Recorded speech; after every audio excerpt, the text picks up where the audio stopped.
네, 그래서 지난 시간까지 우리가 장부 마감을 다 마쳤고요. 제3절 252페이지는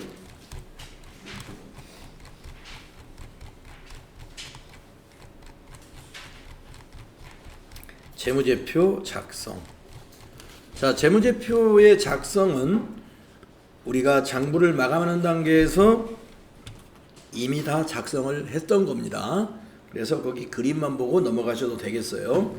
손익계산서 작성은 손익계산서 12월 달로 조회하면 작성이 되는 것이고, 거기서 우리가 당기순이익 조금 전에 확인했잖아요. 앞 시간에서. 그 다음에 재무상태표 작성, 재무상태표를 12월로 조회하면 작성이 됩니다. 그 다음에 그래서 여기 작성하라는 수행 내용인데요. 굳이 또 작성할 필요 없겠고 이미 다 작성을 해봤어요. 그래서 여기 253페이지에 손익계산서 조회해가지고 우리가 당기순이익 확인을 했었는데요. 이 당기순이익이 아까 앞 시간에서 저희가 조회했던 거하고 좀 자기 본인 거하고 차이가 있었던 분이 있었던 것 같아요. 아마 거래 자료를 하나 정도 빼먹었으니까 그만큼이 아마 차이가 나지 않았을까. 그 다음에 재무상태표를 조회하면 이와 같이 조회가 되는데, 재무상태표는 자산부채 자본을 확인해 보는 것이잖아요. 그러나 거기 미처분 이익잉여금의 내역 요 9,774만 3,285원은 손익계산서에서 당기순이익이 넘어온 거기 때문에 그 밑에 당기순이익을 이렇게 참고로 표시해 줍니다.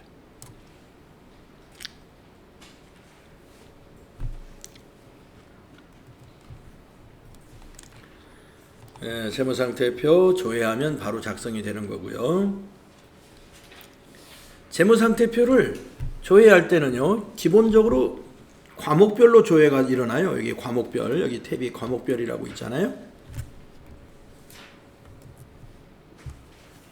과목별.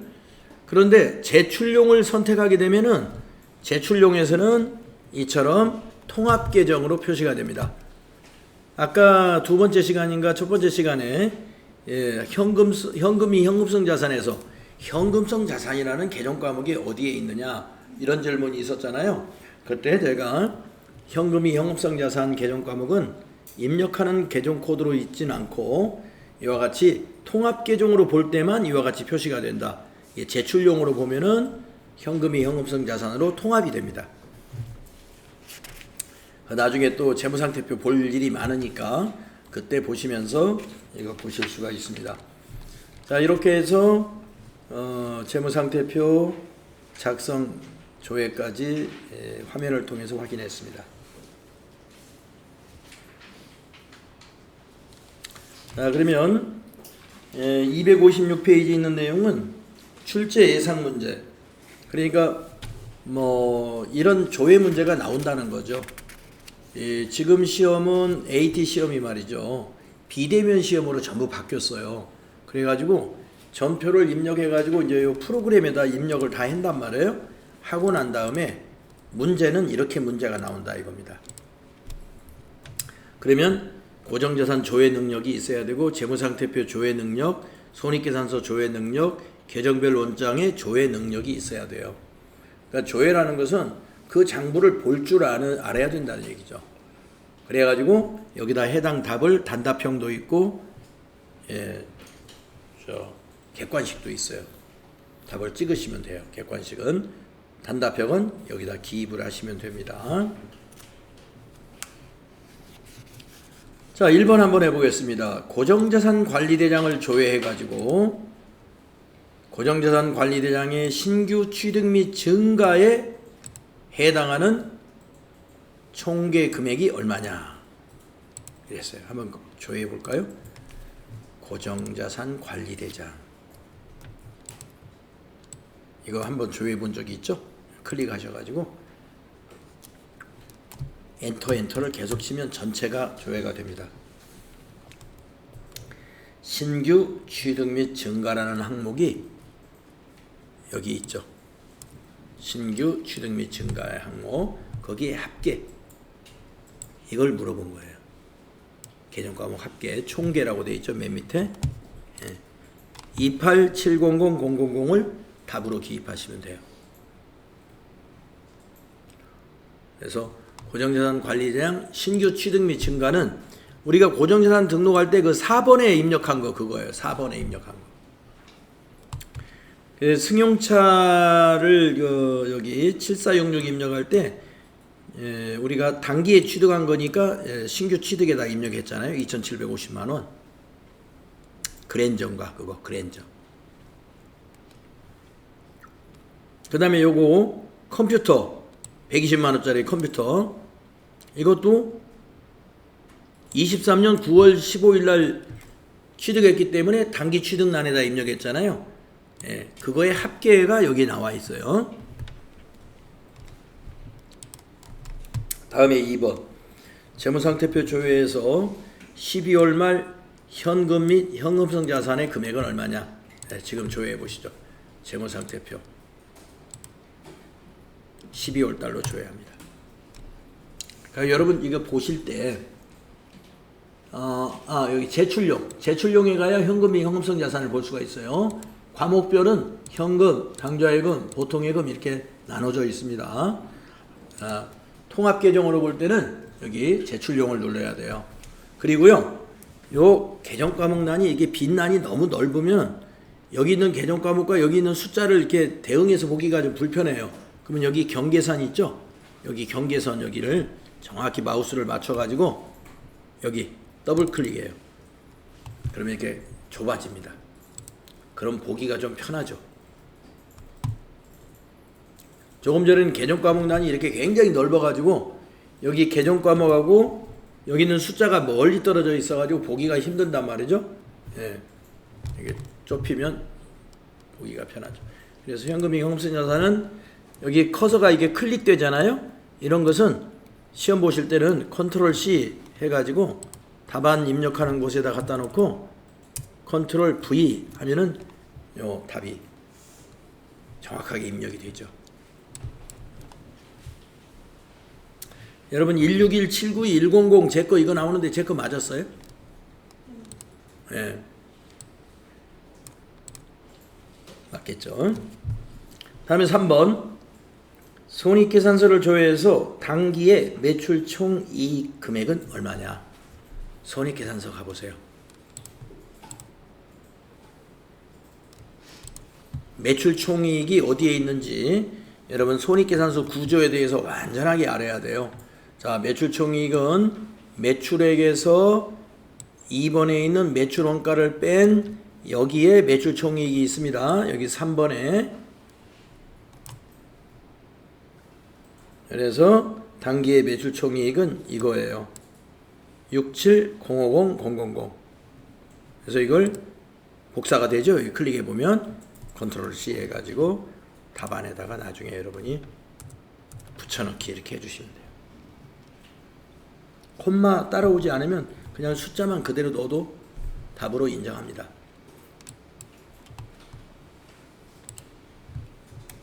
그 다음에 4번을 보면은요, 계정별 원장을 조회해가지고 12월 말 비용에서 대체 회계 처리된 손익계정의 금액은 얼마냐. 그러니까 손익계정을 봐야 되죠. 손익계정의 차변을 봐야 알 수가 있죠. 계정별 원장 가면은 비용에서 손익으로 대체된 금액이 얼마냐 하는 거예요.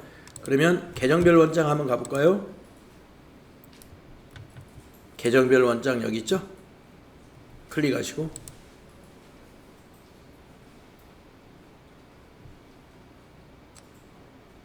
그냥 엔터로 계속 치시고 기간은 1년으로 넣으시고 계정 과목만 손익을 찾으시면 돼. 물음표 단추 눌러서 우리 임시계정 손익 결산 때 만들었던 거 400번 뒤에도 400번 엔터 치면은 손익계정의 원장을 볼 수가 있는데 손익계정은 12월 31일 분계 요거밖에 없어요. 자, 손익계정의 대변 다시 한번 보면은 수익이 대체된 금액입니다. 차변 비용이 대체된 금액입니다. 여기 적요에 나와 있죠? 비용에서 대체. 그 다음에 그 밑에 있는 당기순이익 잉여금에 대체된 거. 자본으로 가는 거죠. 이게 당기순이익이 미처분 이익잉여금으로 갔잖아요. 그것만 여기에 장부에 기록되어 있어요. 그래서 손익계정의 잔액은 나중에 없어집니다. 왜냐하면 요거 대체돼 버리니까. 그래서 이 문제는 비용에서 대체된 금액이 얼마냐 했으니까 요게 답이에요. 6309675. 그래서 여기 복사되죠? 클릭하고 컨트롤 C 한 다음에 답안에다가 컨트롤 V 하면은 6309675. 이게 당기의 비용의 총 합계나 마찬가지예요. 6309675. 다음에 5번. 재무상태표를 조회해서 12월 말 미처분 이익잉여금의 금액이 얼마냐. 네, 재무상태표 조회해 놓은 거 있죠. 미처분 이익잉여금은 자본이니까 밑에 있어요.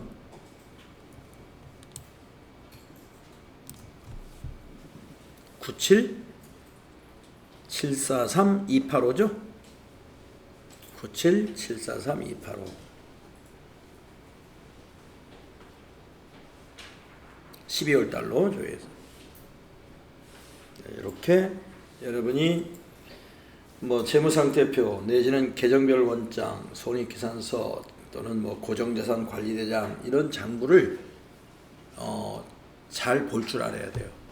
뭘 찾으라 그러면 빨리 찾아내요. 이것도 평가에 반영이 되는 거니까. 점수가 이걸로 먹여주는 겁니다. 자, 이제 다음 장으로 넘어가 보시면 회계정보 시스템의 운용. 이것도 장부 조회에 관한 거예요. 자, 지금 우리가 계정별 원장도 조회해보고 뭐 여러 가지 몇 가지 조회해봤잖아요. 우리 회계 장부는요, 크게 나누면 주요부와 보조부로 구분할 수가 있어요. 그래서 주요부는 뭐가 주요부냐? 분계장과 총계정 원장을 주요부라고 합니다. 나머지는 다 보조장부예요. 그러니까 보조부라는 말은 보조장부라는 말이에요. 보조장부. 그래서 주요부만 여러분이 기억해 놓으시면 나머지는 다 보조장부다 이렇게 생각하시면 되겠네요. 주요부, 분계장. 분계장. 우리가 전표 입력하면 제일 먼저 분계장이 제일 먼저 만들어져요. 근데 우리가 전표 입력하면서 밑에 분계 내용을 계속 보면서 했기 때문에 분계장을 한 번도 사실 안 들어가 봤어요. 들어갈 일이 거의 없어요, 사실. 그러나 분계장이 만들어져 있습니다. 여러분 여기 보시면 분계장이라고 있어요.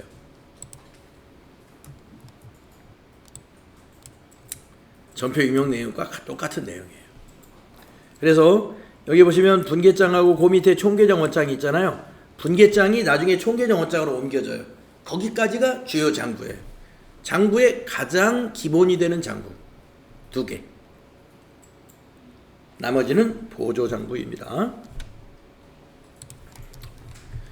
자, 전표 출력이라는 메뉴도 있습니다만은 전표 출력으로도 별로 갈 필요가 없는 게 그냥 일반 전표에 입력한 메뉴에서 전표 출력도 돼요.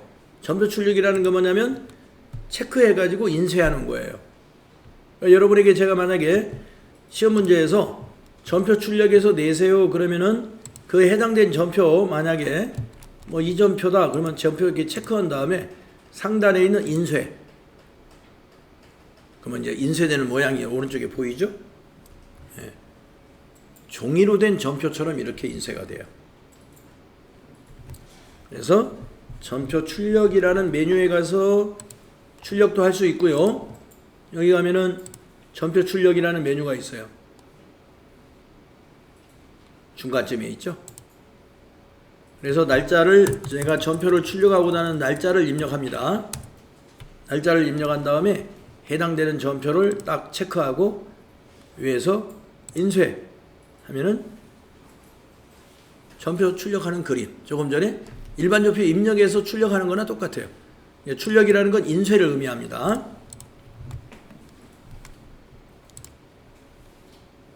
뭐 그렇게 중요한 작업은 아니죠. 그러니까. 그다음에 분계장, 아까 말씀드렸고 총계정원장, 앞으로 총계정원장 자주 볼 거예요. 장부 조회하면서. 그래서 총계정원장에서는 월별 자료가 있는데요. 그 월별 자료를 더블 클릭하면, 숫자를 더블 클릭하면 계정별 원장하고 딱 연결이 돼요. 그러니까 총계정원장과 계정별 원장은 서로 연결되어 있는 셈이에요. 다음 페이지 보면 계정별 원장 장부도 얘기가 나오고요. 거래처 원장은 거래처별로 잔액을 조회하고 거래처별로 거래 내역을 확인해 볼 때 쓰는 겁니다. 이것도 이제 뒤에서 장부 조회 연습 많이 할 거고요. 메인 매출장은 우리가 메인 매출 전표 입력할 때 보면 과세 유형이라는 거 있었죠. 뭐 11번 과세 매출, 13번 면세 매출, 17번 카드 과세 매출, 또 매입에서는 51번 과세 매입, 53번 면세 매입, 54번 불공 매입, 57번 카드 과세 매입. 그 유형 생각나시죠? 그 유형별로 조회하는 장부가 메인 매출장이라는 장부입니다. 해보시면 금방 할 수가 있게 될 겁니다. 그래서 수행 내용 한번 해봅시다. 수행 1번. 단기 중에 외상매입금 상환액은 총 얼마요? 하면서 총계정 원장에서 조회하라 라고 했다고 보고, 여러분이 총계정 원장에 가가지고 단기 중 외상매입금 상환액이 얼마인지 알아보도록 하겠습니다. 그러면 총계정 원장을 실행해 볼까요?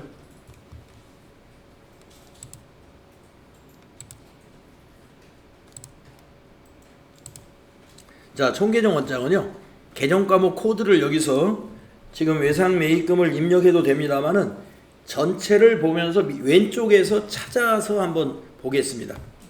네, 계정 과목에서 그냥 엔터를 치면 돼요. 그러면 기간은 자동으로 1월부터 12월, 그 다음에 처음부터 끝 계정 과목, 왼쪽에 계정 과목이 다 보입니다. 여기에서 외상 매입금을 찾으시면 돼요. 자산, 부채, 자본 이런 순서대로 보이니까 부채가 요점에 있죠. 외상 매입금 여기 보이죠. 251. 그러면 오른쪽에 월별, 여러분 월별 누르십시오. 월별. 저는 일별에서 했는데 여러분 월별에서 보십시오. 월별에서 외상 매입금 선택해 보세요.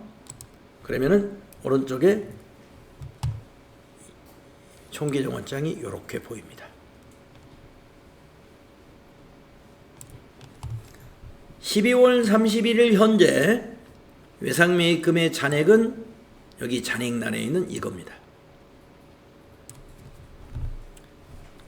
그 다음에 외상매입금이라 하는 것은 부채잖아요. 이게 부채죠. 자, 여러분 부채는 차변은 감소고 부채 계정에서는 대변은 증가죠. 아시죠? 부채는 차변에서는 감소하고 대변에서는 증가한단 말이에요. 그러면 이 질문이 뭐예요? 상환액. 상환액이라는 건 부채를 감소한 것을 말하죠. 그래서 1,000만 원이다. 6월 달에 1,000만 원 상환한 거 그게 전부네요.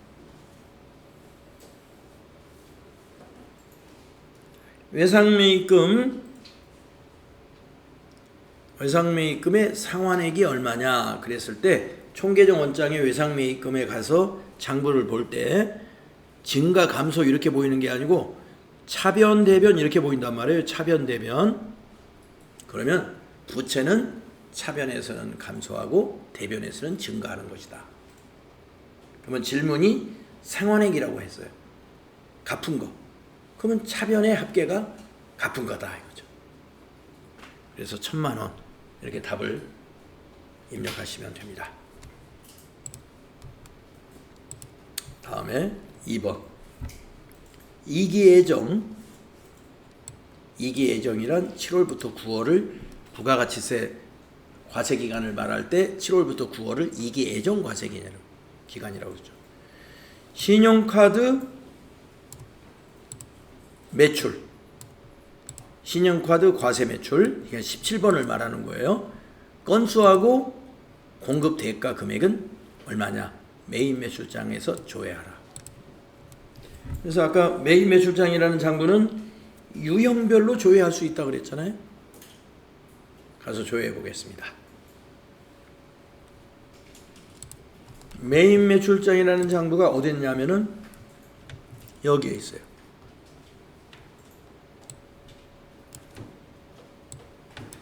네, 장부를 어디에 있는지 바로 찾을 수 있어야 돼요. 네, 메인 매출장 클릭하시고 7월부터 9월이니까 이 기간을 그렇게 입력해야죠. 7 엔터 엔터 9 엔터 엔터. 그러면 7월 1일부터 9월 1일이 되었나요? 기간. 그 다음에 이 구분을 목록을 눌러보세요. 메인 매출 이렇게 구분이 될 겁니다. 목록을 눌러보면 매출과 매입이 있죠. 지금 질문한 것이 신용카드 매출을 물어봤으니까 매출을 선택해요. 그 다음에 과세 유형으로 커서가 넘어왔잖아요. 여기 목록을 눌러보면 매출 유형이 11, 12, 13, 14, 15, 16, 17 이런 게 있잖아요. 거기에 카드 과세는 17이에요. 17. 그리고 금액에서 엔터 치면 돼요. 네, 딱 한 건밖에 없었어요. 그래서 7월부터 9월이라는 것은 분기죠. 분기. 세 달을 분기라 그럽니다. 7월부터 9월 분기. 우리가 과세기간으로는 2기 예정이라고 합니다만은 일반적으로 우리가 1년을 4분기로 구분을 하는데 1월부터 3월은 1분기, 4월부터 6월을 2분기, 7월부터 9월을 3분기, 10월부터 12월을 4분기라고 하잖아요. 그래서 여기 분기 2개 하면은 여기 7월부터 9월 2개를 말하는 거예요. 합계 금액을 물어봤죠? 합계가 공급 대가니까. 그래서 뭐 지금은 딱 한 건이기 때문에 월계나 분기 누계나 같습니다만은 이게 건수가 여러 개라면 월계와 분기 누계는 달라질 수 있습니다. 그래서 이 합계를 답으로 기입하시면 돼요. 16만 5천 원 답이다. 복사해서 붙여넣으면 되겠네요.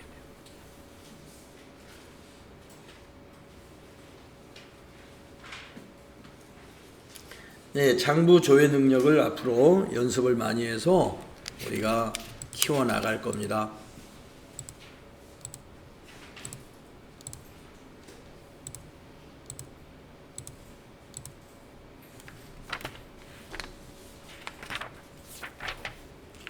다음은 262페이지.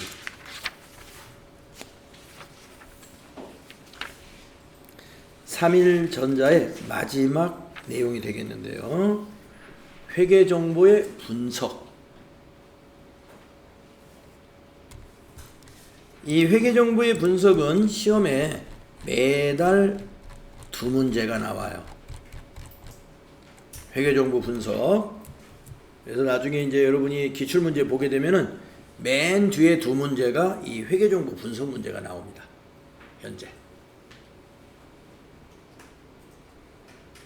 자, 회계정보 분석이라는 게 뭔지 한번 여기 필요 지식 한번 읽어보겠습니다. 회계정보 분석은 기업이 공시하는 재무제표의 회계정보를 분석하여 기업의 정보 이용자들의 합리적인 의사결정에 유용한 정보를 제공하는 것을 말한다. 그래서 회계정보 분석 자료는 투자자의 투자 의사결정과 채권자의 신용 의사결정에 또는 위험이라든가 수익을 측정하는 것에 이용하는 거죠. 그러면 어떠한 정보들을 주로 이용하느냐? 시험에 나올 만한 정보는 주로 이런 정보를 물어봅니다. 재무상태표에서 얼마요? 물어볼 때는 이런 걸 물어봐요. 유동비율, 당좌비율, 부채비율, 자기자본비율, 아니면 총자산 회전율, 이런 것을 얼마냐 물어봅니다. 여기 공식이 다 있죠. 시험을 낼 때는 공식을 다 알려줍니다. 다 알려줘요, 공식을. 그러면 우리가 재무상태표를 조회하라 그랬으니까 재무상태표를 조회해가지고 이 공식으로 계산을 해서 답을 딱 찾으면 돼요. 객관식으로 나와요. 보기 1, 2, 3, 4 중에 답이 딱 나와 있어요. 이 계산하면 답이 나옵니다. 그래서 조금 이따가 그 수행과제를 계산을 해보긴 해보겠습니다만은 우선은 우리가 이거 뭐 공식을 외울 것까지는 없지만 그래도 우리가 지금 앞으로 FAT 1급도 따고 TAT 2급도 따서 회계 실무자 또 결산도 할 줄 아는 그런 실무자가 되는 거니까 상식으로 좀 알고 있어야 돼요. 이러한 지표가 무엇을 의미하는 것인가. 우선 요 두 가지는요. 유동비율, 당좌비율이잖아요. 여기다가 지급능력이다 이렇게 해놓으시면 되겠습니다. 지급능력.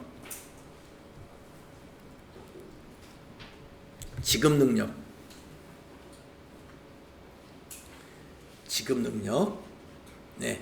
개인으로 말하면 현금 부자예요. 현금 부자. 그러니까 회사니까 우리 회사는 이 회사에 현금이 얼마나 많냐. 지급이라는 것은 뭔가를 돈을 갚을 능력 아니면 어디에 투자할 능력 지금 당장 현금을 동원할 수 있는 능력을 말하는 거거든요. 네. 지급 능력이 굉장히 중요합니다. 그것을 우리는 회사의 유동성이라고도 해요. 회사가 유동성이 괜찮냐 이렇게 물어보면요. 다른 말로 그 회사 능력이 있는 거냐 이거예요. 능력이 있는 회사니? 예. 유동성이 있는 회사냐. 자, 내용을 보십시오. 자, 지급 능력이라고 하는 이 첫 번째 유동 비율은요. 유동 자산을 유동 부채로 나누어요. 이 공식을 보면. 유동 자산이라는 건 뭐냐면 1년 내에 현금화가 가능한 자산을 유동 자산이라고. 유동 부채는 뭐냐면은 1년 내에 갚아야 될 부채가 유동 부채입니다. 그러면 여러분이 생각하시기에도 유동 자산은 적어도 유동 부채만큼은 있어야 올해 은행에 가서 돈 안 벌리고 편하게 사업을 할 수 있죠. 그렇죠. 네. 1년 안에 현금화할 수 있는 돈과 1년 내에 갚아야 될 돈이 적어도 같아야 되잖아요. 모질하면 어떻게 해야 돼요? 은행 쫓아다녀야 될 일이 생긴다 이겁니다. 미리 돈을 빌려놔야 돼요. 미리미리 준비를 이제 큰 회사에 가면은 자금 조달표라고 그래가지고 외상 매출금을 언제 갚아야 되고 지급어음의 만기가 언제냐를 다 이 그 칸트 차트처럼 그려가지고 요 시기에 우리 자금이 예금이 어느 정도 있어야 된다 하는 것을 이게 시계열적으로 만들어 놔요. 그래가지고 자금관리부서는 그것이 항상 보통예금이나 당좌예금 계좌에 있도록 관리를 해줘야 됩니다. 그게 유동성 관리하는 거예요. 그걸 관리할 수 있는 능력이 뭐예요? 재무관련 부서가 은행에서 돈을 잘 빌려와야 된다 하는 얘기입니다. 그런데 유동비율이 높으면 어떻게 돼요? 100% 이상 되면은 은행 갈 일이 없을 거다 이겁니다.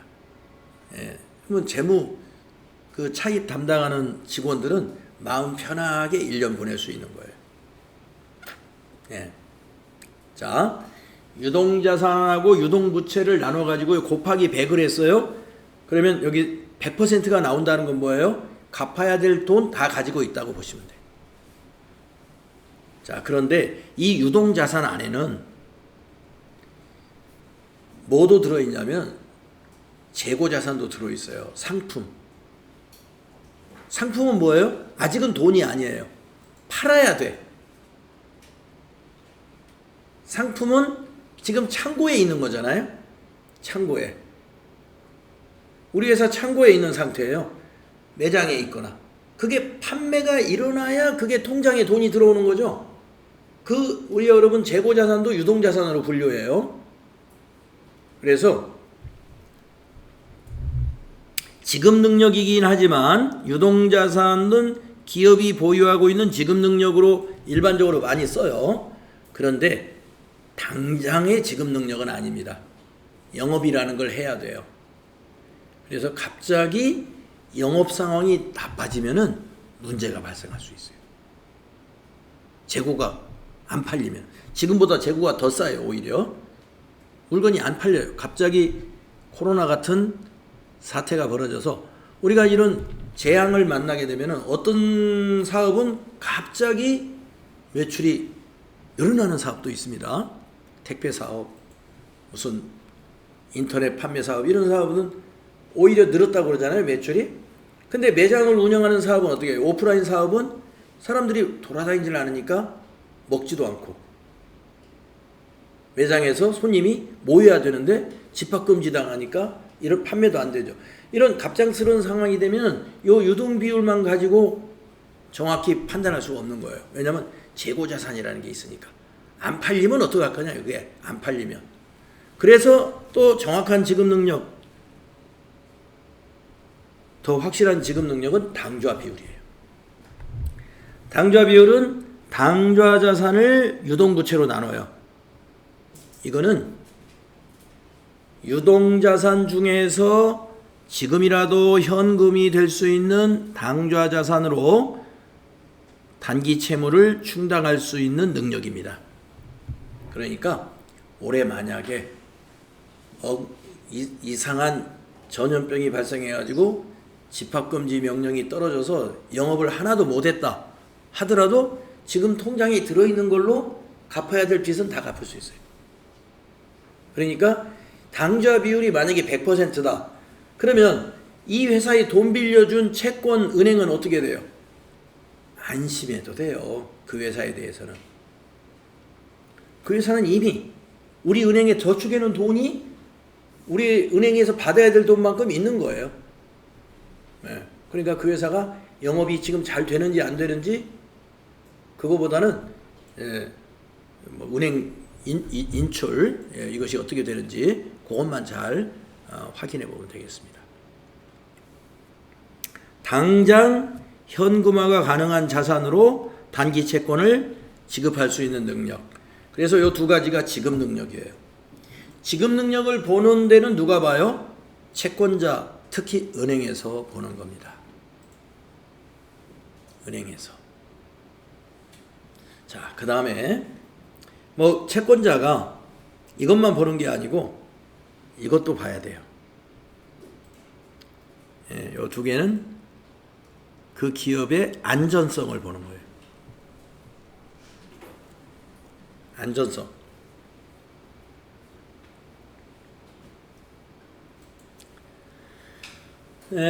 요게 위에 거의 지급 능력은 유동성이에요. 유동성.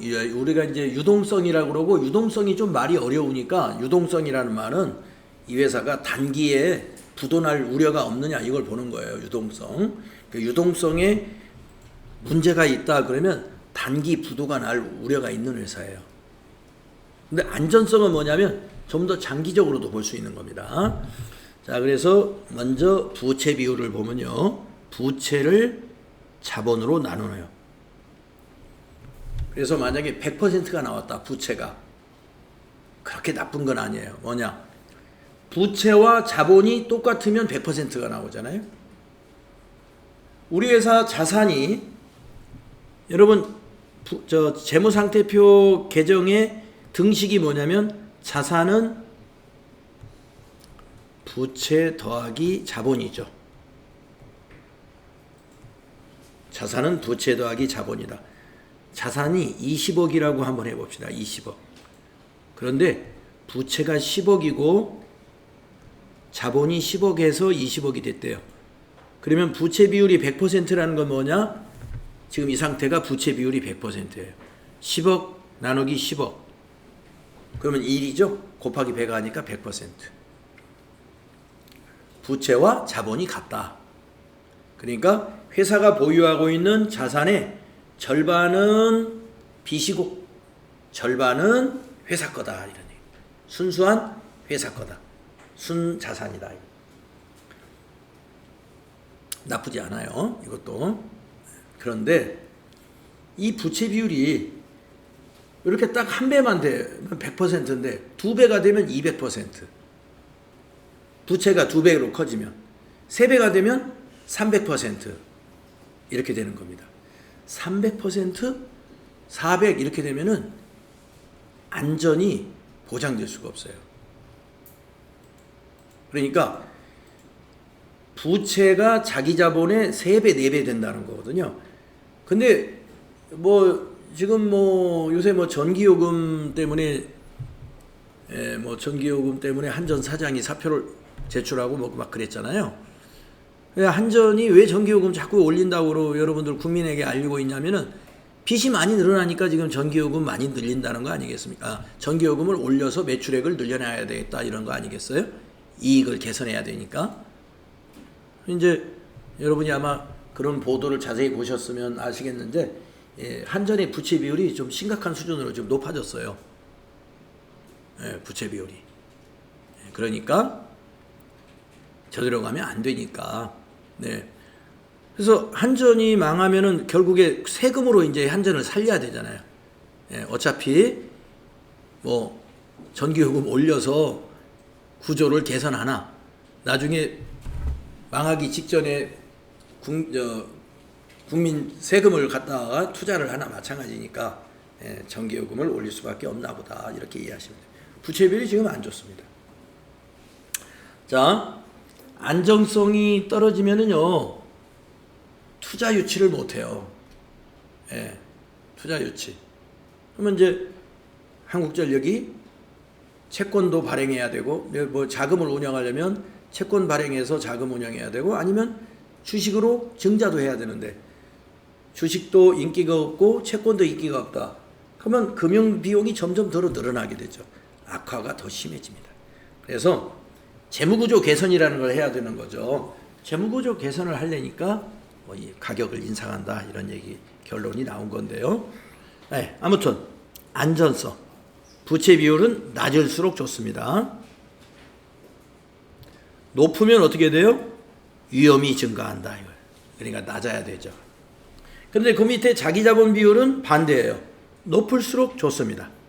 높을수록 건전하다. 그래서 자기자본 비율은 공식이 자기자본 나누기 자산총계예요.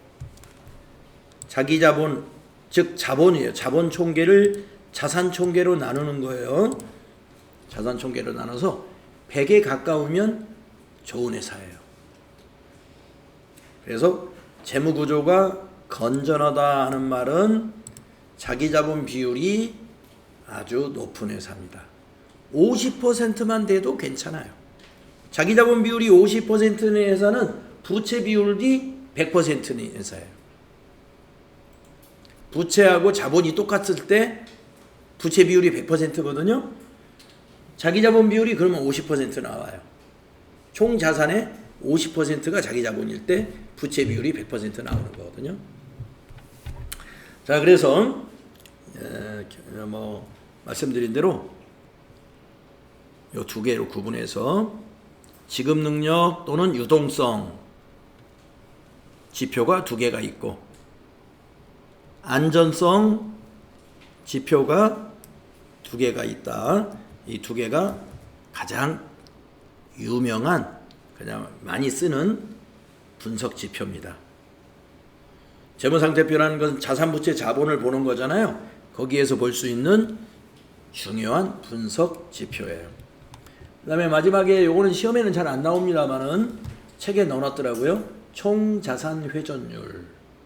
그래서 매출액을 총자산으로 나눠서 100을 곱하면 회전율이 나옵니다. 그래서 회전율이 높은 회사는 자산의 회전율이 좋다. 회전율이 낮은 회사는 자산의 회전율이 좀 떨어진다. 자산의 효율적 운영을 평가하는 지표입니다. 그리고 알아주시고요. 다음 시간에 손익계산서 관련 지표부터 오늘 끝내려고 했는데 뭐 좀 제가 설명을 너무 장황해가지고 못 끝냈는데요. 뭐 천천히 하면 됩니다. 263페이지부터는 다음 시간에 하겠습니다.